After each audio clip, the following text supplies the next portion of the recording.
오늘부터 연말까지 신약 성경 끝부분에 있는 야고보서의 말씀을 함께 배워갈 계획인데요. 본문을 보기 전에 먼저 그 책의 저자인 야고보를 조금 알아보겠습니다. 야고보가 누구였는지를 조금만 알 수 있는 질문을 하나 여러분께 드리겠습니다.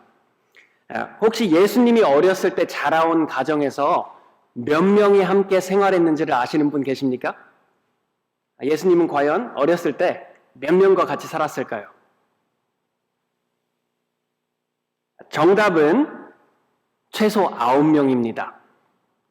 이것을 알 수 있는 이유는 예수님과 그 가족들을 어려서부터 잘 알던 나사렛 사람들이 예수님의 사역을 목격했을 때 이렇게 말하는 것을 우리가 복음서에서 들을 수 있습니다. 이는 그 목수의 아들이 아니냐? 그 모친은 마리아, 그 형제들은 야고보, 요셉, 시몬, 유다라 하지 않느냐? 그 너희들은 다 우리와 함께 있지 아니하냐? 그런즉 이 사람의 모든 것이 어디서 났느뇨 하고 마태복음 13장 55절에서 56절에서 찾아볼 수 있습니다.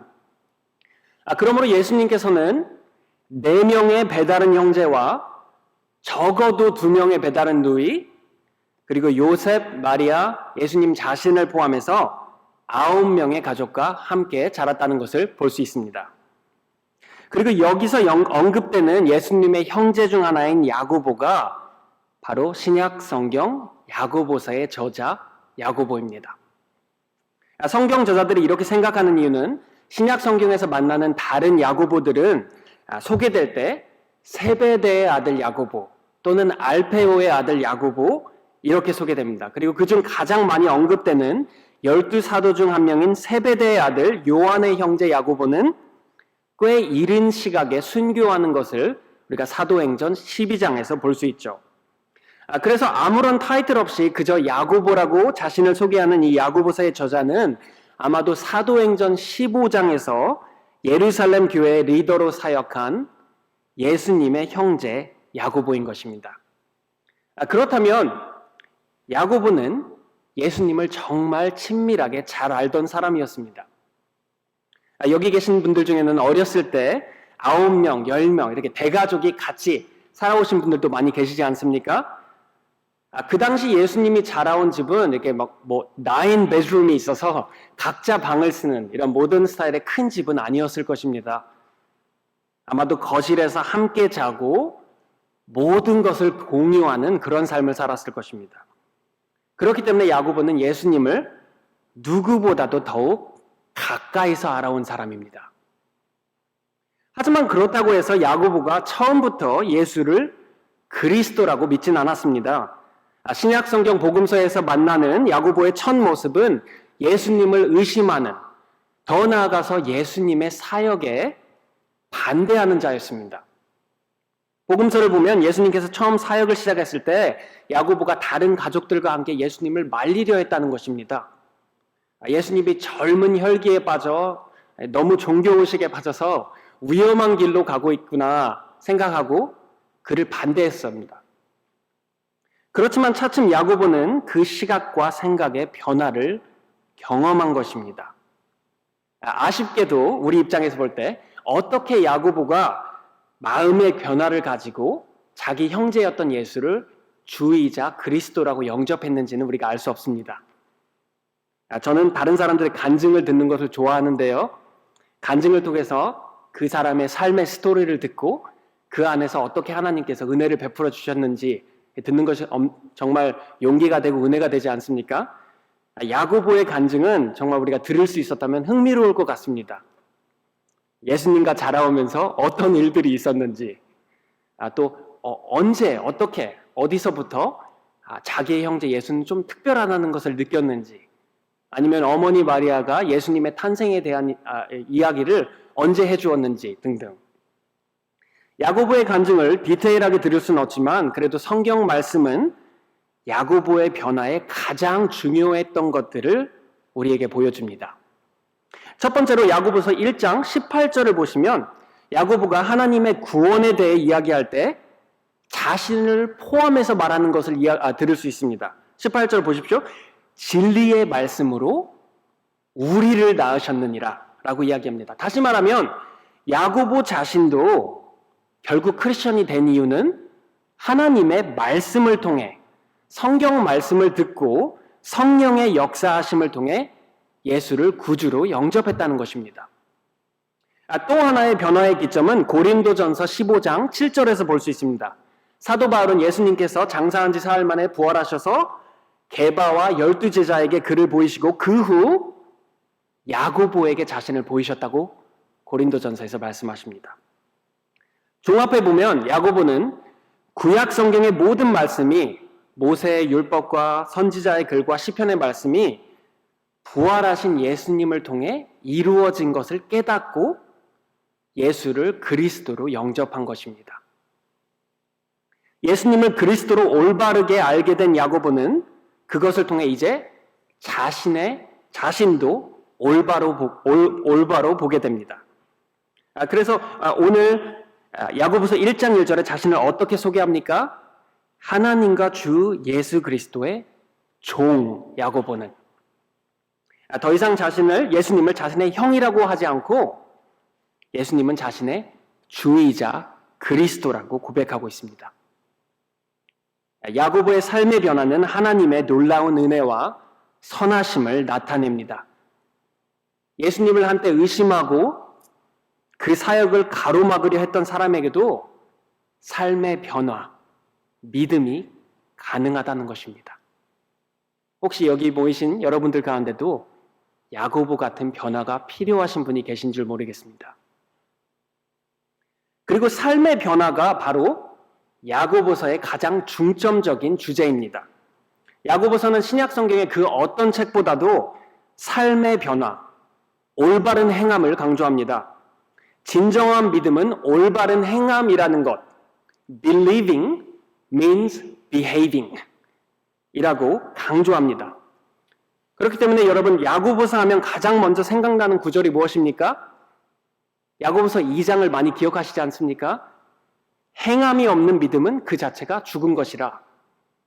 행함이 없는 내 믿음을 내게 보이라. 나는 행함으로 내 믿음을 너에게 보이리라. 야고보서는 삶의 변화가 있는 믿음을 강조합니다. 말만 앞서는 믿음이 아니라 행함으로 그 진실함이, 신실함이 나타내는 믿음, 지어지는 믿음. 그래서 저희가 야고보서를 공부하다 보면 이 서신은 많은 지시를 포함하고 있는 것을 볼 수 있습니다. 차별 대우를 하지 말지어다, 말실수를 조심할지어다, 세상과 벗하지 말라. 5장밖에 안 되는 이 짧은 서신에 명령법을 무려 55번이나 씁니다. 길이 대비면 신약 성경의 그 어떤 책보다도 명령법을 많이 쓰고 있습니다. 하지만 그렇다고 해서 야고보서가 엄격하기만 하고 규율만 강조하는 것은 아닙니다. 야고보서는 행함이 없는 믿음을 꾸짖는 용기 있는 설교자일 뿐만이 아니라 성도들의 삶 안에 있는 고난을 이해하는 아주 자비로운 목회자이기도 합니다. 그래서 야고보서가 명령법을 많이 쓴다면 이 서신은 또한 애정 어린 사랑으로 가득 차 있습니다. 이 5장의 짧은 서신에서 야고보는 자신의 편지를 받는 이들을 내 형제들아, 내 사랑하는 형제들아, 자매들아 라고 15번이나 부르는 것을 우리가 볼 수 있습니다. 그렇기 때문에 야고보서가 도전적이라면 야고보서가 우리를 도전하는 것은 정죄하는 마음에서 나오는 것이 아니라 우리를 진정으로 사랑하고 우리 믿음이 신실하게 세워지기를 원하는 마음에서 나오는 것이라는 것입니다. 믿음은 행함이 있어야 하지만 행함이 있는 크리스천의 삶은 쉽지 않다는 것을 아주 지혜롭게 야고보는 잘 알고 있습니다. 그래서 1절에 야고보가 자신의 서신을 받는 크리스천들을 어떻게 표현합니까? 하나님과 주 예수 그리스도의 종 야고보는 흩어져 있는 12지파에게 문안하노라. 그리스도의 구원을 받은 신약 성경 크리스천들이 복원된 12지파, 하나님의 새로운 이스라엘이라고 말씀하십니다. 하지만 이 복원된 하나님의 백성이 거하는 곳이 지금 어디입니까? 아직 천국이 아닌 흩어짐 가운데 있다는 것입니다. 그리스도가 다시 돌아오시며 구원의 종착점에 이르기 전까지는 크리스천의 삶은 흩어짐 가운데, 즉 고난과 시련이 함께하는 삶이라는 것. 그러므로 삶의 변화가 있는 믿음을 강조하는 야고보가 이 서신에서 처음으로 다루는 토픽은 모든 크리스천의 삶에 존재하는, 우리 모두의 삶에서 마주하는 인생의 시련과 시험에 대해서 말씀하십니다. 2절 보십시오. 내 형제들아, 너희가 여러 가지 시험, 여러 가지 시련을 만나거든. 여기 혹시 삶에 시련이 없으신 분 계십니까? 삶의 시험, 고난, 너무나도 흔치 않습니까? 오늘 아침 성도 여러분들의 마음을 힘들게 하는 삶의 시련은 무엇입니까? 가족과의 갈등, 변치 않고 내 마음을 몰라주는 내 배우자, 혹은 약해지고 있는 내 몸, 건강, 자녀들에 대한 걱정, 과거에 대한 후회와 그리움, 아니면 미래에 대한 두려움. 물론 지금 이 시간 목사님 나는 삶에 시험이 없습니다 라고 말씀하시는 분들도 계실 것입니다. 하지만 그렇다면 그 시간이 오래 갈 수 없다는 것은 알고 있죠. 그렇기 때문에 삶을 좀 오랫동안 경험하신 어르신분들이 근심 없이 살아가는 이렇게 청년들을 보면 이렇게 말씀하시지 않습니까? 좋을 때다라고. 저도 가끔씩 SBF 청년들을 보며 좀 이렇게 요즘 말로 꼰대같이 그런 생각을 합니다. 좋을 때다. 근데 여러분, 사실 그렇게 웃고 마냥 즐거운 삶을 사는 것 같은 청년들도 삶에 여러 가지 시험이 있습니다. 여러분들도 청년 시절에 그랬습니다. 그냥 이제 지금 내 앞에 놓인 시험 앞에서 옛날 시험이 생각이 안 나는 것 뿐입니다. 모든 삶엔 시련이 찾아오기 마련입니다. 왜냐하면 우리는 아직 천국에 있지 않고 흩어짐 가운데 살고 있기 때문입니다. 그렇기 때문에 야고보는 여기서 만약에 너희가 여러 가지 시험을 만나거든 이라고 쓰지 않죠. 그냥 너희가 시험을 만나거든. 시험을 만나는 것은, 삶의 시험은 만약이 아니라 그냥 언제일 뿐이냐는 것입니다. 천국이 아닌 흩어진 가운데 삶은 시련이 함께 할 수밖에 없습니다. 그렇기 때문에 야고보는 삶의 시험을 어떻게 맞이해야 한다고 합니까? 기쁘게 여기라. 이게 무슨 말입니까? 이게 말이 되는 소리입니까? 이 구절을 처음 읽으셨을 때 이런 생각이 안 드시는 분들은 제 생각에는 성경을 깊게 천천히 읽지 않는 것 같습니다. 시험을 기쁘게 여긴다는 게 말이 됩니까? 시험을 겪어본 사람은 이 구절을 읽었을 때 힘들어해야 하는 게 정상입니다. 그리고 야고보서가 하는 말을 올바르게 이해하는 게 굉장히 중요합니다. 야고보는 시련 자체가 기쁨이라고 말하는 것이 아닙니다. 그렇죠? 만약 여러분 가운데 어떤 분이 저한테 와서 목사님 저 암에 걸렸습니다. 근데 암 때문에 너무 행복합니다. 이 정말 암 때문에 저는 기뻐하고 있습니다 라고 한다면 저는 그분의 생각이 절대 성경적이지 않다고 말씀드릴 거고 회개하셔야 된다고 말씀드릴 것입니다. 암은 죄 아래 놓인 이 땅의 저주이지 절대로 그 자체로 기뻐해야 될 것이 아닙니다.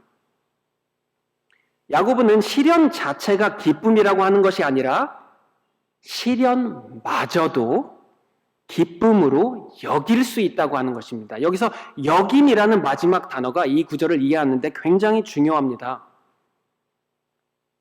왜 그렇습니까? 어떻게 시련을 기쁨으로 여길 수 있습니까? 3절에서 설명하시죠. 이는 너희 믿음이 시련이 인내를 만들어내는 줄 너희가 알미라. 인내를 온전히 이루라. 이는 너희를 온전하고 구비하여 조금 더 부족함이 없게 하려 함이라. 삶의 시련이 주는 고난은 분명하지만 그 시험을 통한 하나님의 목적을 우리가 올바르게 이해했을 때 그 시련을 그냥 시련으로만 보는 것이 아니라 하나님의 관점으로 보았을 때 시련이 가져오는 슬픔과 아픔에도 불구하고 기쁘게 여길 수 있다는 것입니다. 시험을 통한 하나님의 목적은 여러분의 믿음을 없애려고 하는 것이 아니라 여러분을 하나님이 적대해서 하는 것이 아니라 여러분을 사랑해서 여러분의 믿음이 예수님처럼 온전하게 조금의 부족함도 없이 성숙하게 세우기 위해 하신 것이라는 것입니다. 그것을 이해했을 때 시련을 기쁘게 여길 수 있다는 것입니다. 여러분 생각해 보십시오. 시험은 인내하게 만들지 않습니까?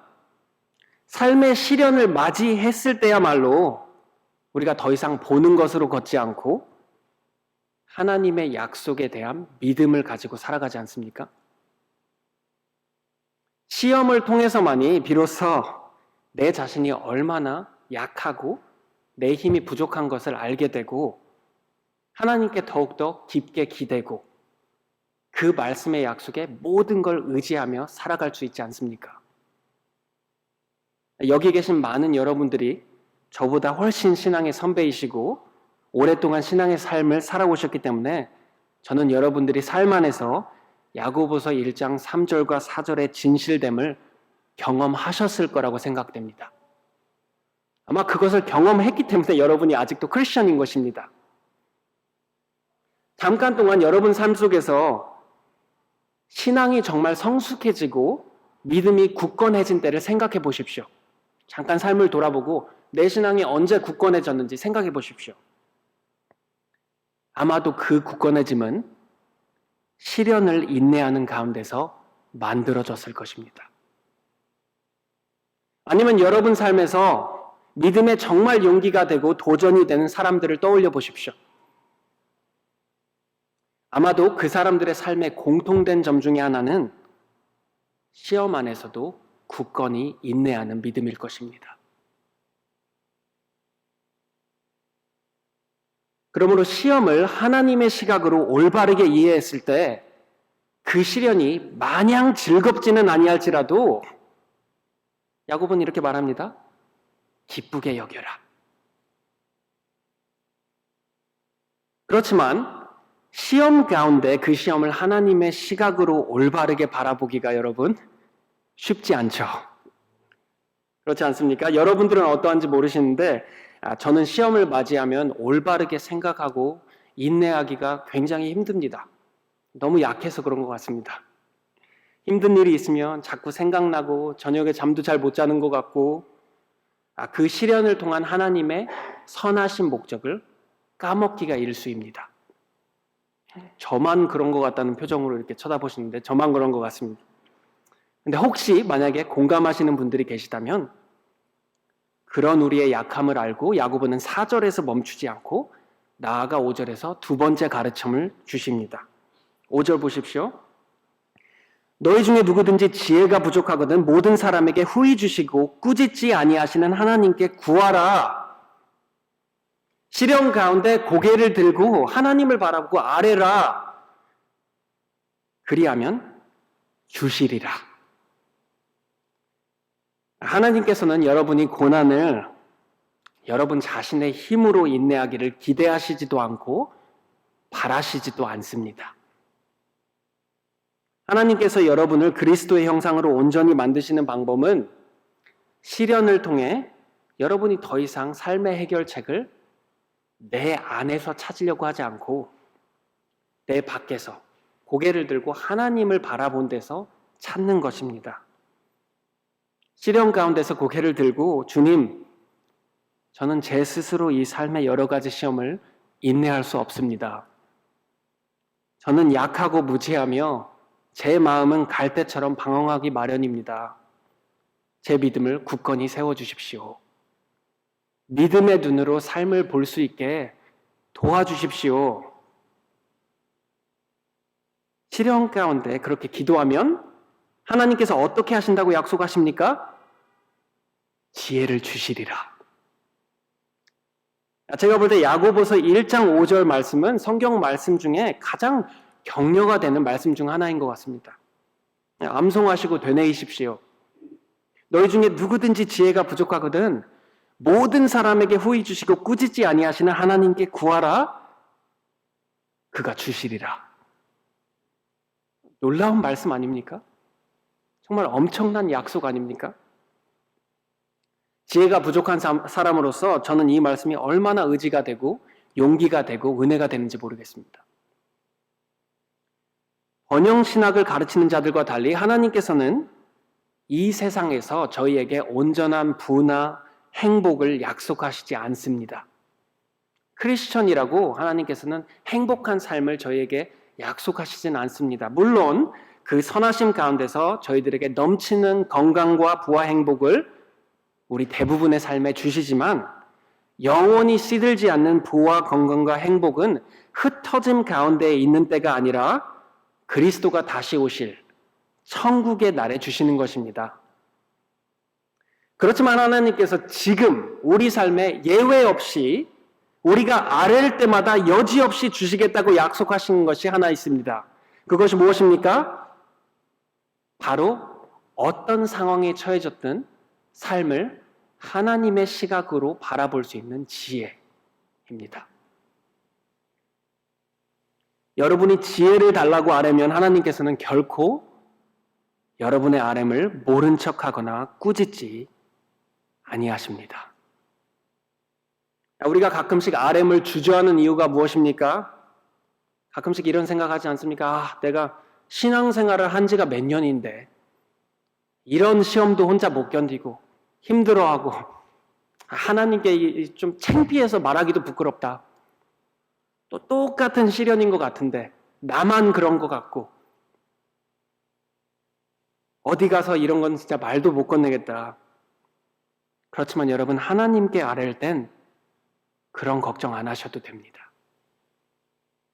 뭐라고 하십니까? 하나님께서는 절대 그에게 지혜를 구하는 자를 꾸짖지 아니하십니다. 하나님께서는 여러분의 간청을 듣는 것을 무엇보다도 기뻐하십니다. 왜냐하면 우리의 아버지이기 때문입니다. 아버지들이 그렇지 않습니까? 가장 기쁠 때가 언제입니까?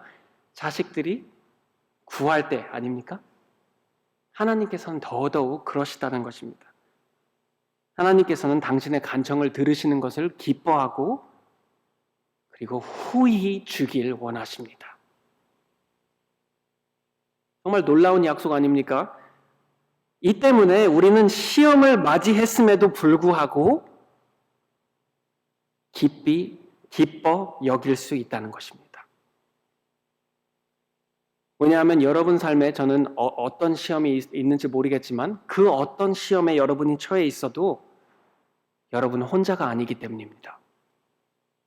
하나님께서 함께 하시며 또 함께 하시는 중에 그 시험을 헤쳐나갈 지혜를 주실 것이기 때문입니다. 그렇지만 우리가 하나님께 지혜를 아뢰을 때 한 가지 기억해야 될 것이 있다고 야고보가 말합니다. 6절 보십시오. 오직 믿음으로 구하고 조금도 의심하지 말라. 의심하는 자는 마치 바람에 밀려 요동하는 바다 물결 같으니 이런 사람은 무엇이든지 주께 얻기를 생각하지 말라. 두 마음을 품어 모든 일에 정함이 없는 자로다. 이 말씀을 처음 보면 약간 실망스럽게 들릴 수 있습니다. 왜냐하면 우리가 기도할 때, 특히 시험 가운데 기도할 때 어떻게 마음의 의심이나 불안함이 하나도 없다고 하긴 힘들지 않습니까? 그렇지만 여기서 말하는 의심은 마음속에 불안함이나 불확실성이 존재하지 않는 완벽한 믿음을 말하는 것이 아닙니다. 이 구절도 올바르게 이해하는 것이 굉장히 중요합니다. 이런 구절을 가지고 치료의 은사를 행한다는 사역자들이 아픈 사람한테 당신이 질병이 낫지 않는 이유는 당신의 믿음이 부족하거나 하나님의 능력을 의심하기 때문이다 라고 말하며 힘든 사람을 더욱더 힘들게 하는 경우가 있습니다. 하지만 예수님께서는 내가 믿나이다 나의 믿음 없는 것을 도와주소서라고 기도하는 귀신 들린 아들의 아버지의 아뢰을 가여이 여기시고 응답하시는 것을 우리가 마가복음 9장 24절에서 볼 수 있습니다. 만약 여기서 말하는 의심하지 말라가 기도하는 자의 생각에 어떠한 불안정이나 두려움 없이 하나님의 응답을 확실시하는 것이라면 그것은 결국 기도를 내가 얼마나 굳건한 믿음을 가지고 있는가, 기도를 통해서 하나님께 더욱 의존하는 것이 아니라 결국 내 자신, 내 믿음, 내 신앙이 얼마나 튼튼한가를 믿는 것이 되는 것입니다. 그래서 저는 그것이 그렇다고 생각하지 않습니다. 6절에서 말하는 의심함은 8절에서 두 마음을 품은 것과 같다고 야고보는 설명하십니다. 그리고 4장 8절을 보면 두 마음을 품는 것이 하나님을 사랑한다고 말하면서 삶에서는 세상을 사랑하는 자를 가리키는 것을 우리가 볼 수 있습니다. 그렇다면 6절에서 말하는 의심하는 자는 바로 마음속의 동기와 목적이 나누어진 사람을 말하고 있는 것입니다.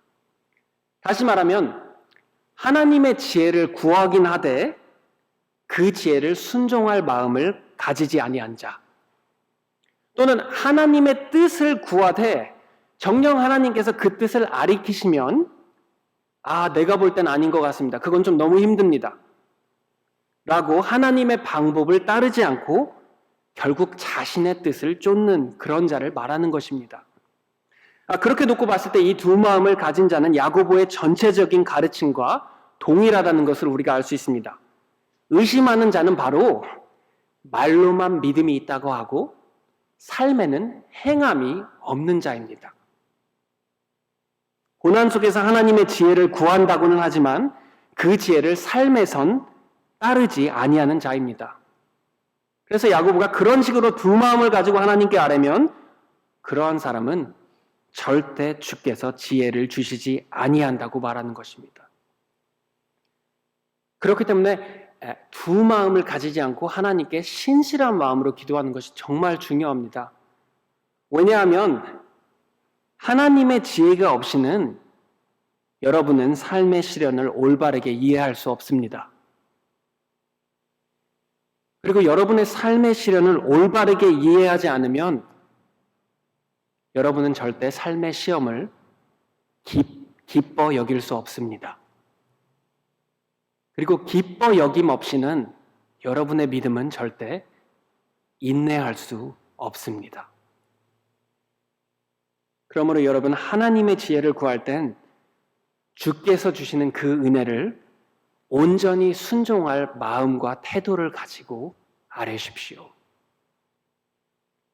그렇다면 9절에서 11절 말씀 보겠습니다. 언뜻 봤을 땐 9절에서 11절 말씀은 왠지 좀 생뚱맞게 보일 수 있습니다. 처음 봤을 때. 지혜를 구하는 것을 이야기하다 갑자기 낮은 형제와 부한 형제에 대해 이야기하는 듯 보입니다. 그렇지만 야고보서 전체를 읽어보면 이 서신을 처음 받았던 크리스천들의 삶에 부와 빈곤에 관한 문제가 굉장히 중요했다는 것을 우리가 볼 수 있습니다. 그러므로 야고보는 처음부터 이 문제를 다루면서 이들이 처한 삶의 시험을 하나님께 주신 지혜대로 보는 것이 어떠한가를 설명해 주시는 것입니다. 그래서 9절에서 말씀하십니다. 낮은 형제는 자기의 높음을 자랑하고, 아마도 야고보서를 받았던 그 당시 대부분의 크리스천들은 굉장히 가난했을 것입니다. 왜냐하면 그들은 가뭄과 피난을 피해 예루살렘을 떠나 팔레스타인 곳곳에 흩어진 이민자의 삶을 살았기 때문입니다. 여러분들도 아시다시피 처음 이민자의 삶을 살면 굉장히 힘들지 않습니까? 그들은 사회적으로 가장 낮은 위치에서 가난과 온갖 힘든 일들과 씨름하면서 살았을 것입니다. 그런 그들에게 야고보는 자신들의 삶을 하나님의 시각으로, 하나님의 지혜를 통해 바라보라 하십니다. 그리고 그 지혜는 이렇습니다. 낮은 형제는 자기의 높음을 자랑하라. 무슨 말입니까? 바로 그리스도 안에서 너의 진정한 위치는 다가올 하나님의 왕국을 다스릴 자이다. 크리스천의 진정한 위치는 잠깐 지나가는 이 삶에서의 위치가 아니라 하나님께서 주실 왕관을 쓰고 예수님 아래서 온 세상을 다스릴 자이다 라고 말씀하시는 것입니다. 그와 반대로 만약 현재 삶이 부하고 충족하다면 자신의 낮아짐을 자랑하라고 말씀하십니다. 이 말씀이 굉장히 역설적이지 않습니까? 야고보에 따르면 충족하고 부하게 살아가는 삶도 시험의 하나라는 것입니다. 여러분, 우리는 보통 이렇게 생각하지 않죠? 돈 많고 성공하고 힘든 일이 없는 것 같은 사람을 보면 여러분 무슨 생각이 드십니까? 저 사람 정말 좋겠다. 저 정도 삶을 살면 나도 기뻐히 살 수 있겠다. 그런 생각이 들지 않습니까? 그렇지만 야고보는 부와 성공을 부러워하지 말라고 합니다. 부와 성공이 있는 사람은 그 나름대로의 또한 시험이 있다는 것입니다. 돈의 소망을 가지고 그에 따라 두 마음을 품는 삶을 살아가기가 쉽다는 것입니다. 그래서 만약 여러분이 부하고 성공하셨다면, 하나님께서 그런 은혜를 베풀어 주셨다면, 혹은 크리스천이라서 대놓고는 말하지 않지만 마음속에서 여러분의 영혼이 이 세상에서 성공하고 폼나게 살아가는 것이라면 야고보는 말합니다. 당신은 하나님의 시각으로, 하나님의 지혜로 자신의 삶을 보아야 할 필요가 있다는 것입니다. 이 세상의 부귀 영화는 풀의 꽃과 같이 지나갑니다. 여러분은 현재 자신의 삶을 어떻게 바라보고 있습니까? 자기 삶을 되돌아봤을 때 여러분은 어떤 사람이라고 생각하십니까? 당신의 삶이 세상 기준으로 봤을 때 별 볼 일 없는 노바디에 불과합니까? 기죽지 마십시오. 자존감을 가지십시오. 당신은 하나님의 자녀입니다.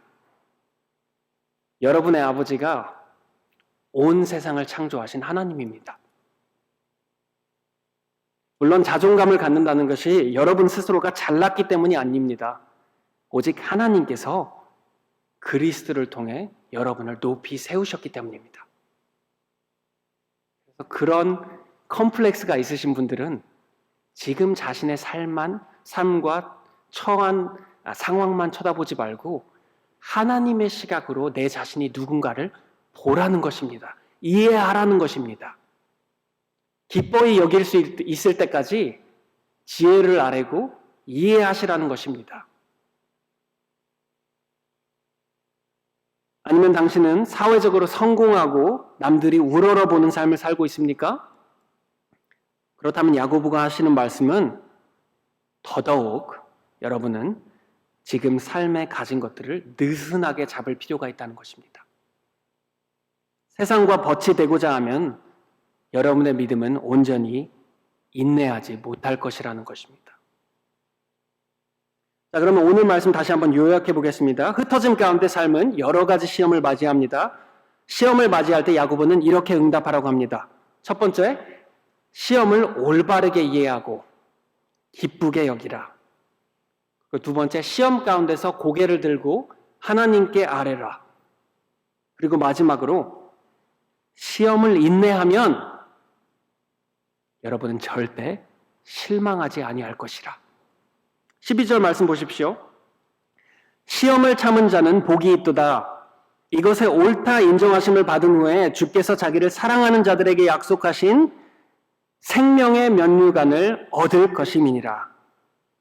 12절을 자세히 보십시오. 복이 있는 자는 누구입니까? 부와 영화를 누리는 자는 복이 있도다. 아니죠? 삶에 아무런 고난과 시련이 없는 자는 복이 있도다. 절대 아니죠? 시험을 참은 자는 복이 있도다. 우리 주 예수 그리스도께서 그 앞에 놓여진 모든 시험을 인내하시고 죽기까지 하나님의 뜻에 복종하신 후에 하나님께서 그를 지극히 높이셨듯이 하나님의 시각으로 삶의 시험을 인내하고 하나님의 지혜로 순종하는 자들에게 주께서는 영원한 생명의 면류관을 주신다고 약속하십니다. 시험 가운데 인내하는 자들은 결코 낙담하지 않을 것입니다.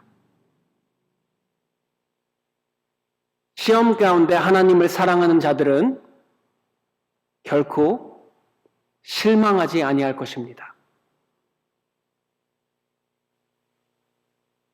12절 말씀 마지막으로 한번 보시겠습니다. 시험을 참은 자는 복이 있도다. 이것의 옳다 인정하심을 받은 후에 주께서 자기를 사랑하는 자들에게 약속하신 생명의 면류관을 얻을 것임이니라. 이 약속의 말씀이 우리에게 주어졌기 때문에 여러분과 저는 시험 가운데서도 기뻐하고 인내할 수 있습니다. 함께 기도하시죠. 너희 중에 누구든지 지혜가 부족하거든 모든 사람에게 후히 주시고 꾸짖지 아니하시는 하나님께 구하라. 그리하면 주시리라. 하나님 아버지, 이 시간 주님 앞에 우리의 지혜가 부족함을 아뢰입니다. 우리 삶의 여러 가지 시험 가운데서 주님 앞에 아뢰입니다. 우리는 풀의 꽃과 같이 해가 돋고 뜨거운 바람이 불면 없어지는 자들입니다. 저희 스스로의 힘으로는 시험을 올바르게 이해할 지혜도 또 온전히 인내할 힘도 부족합니다.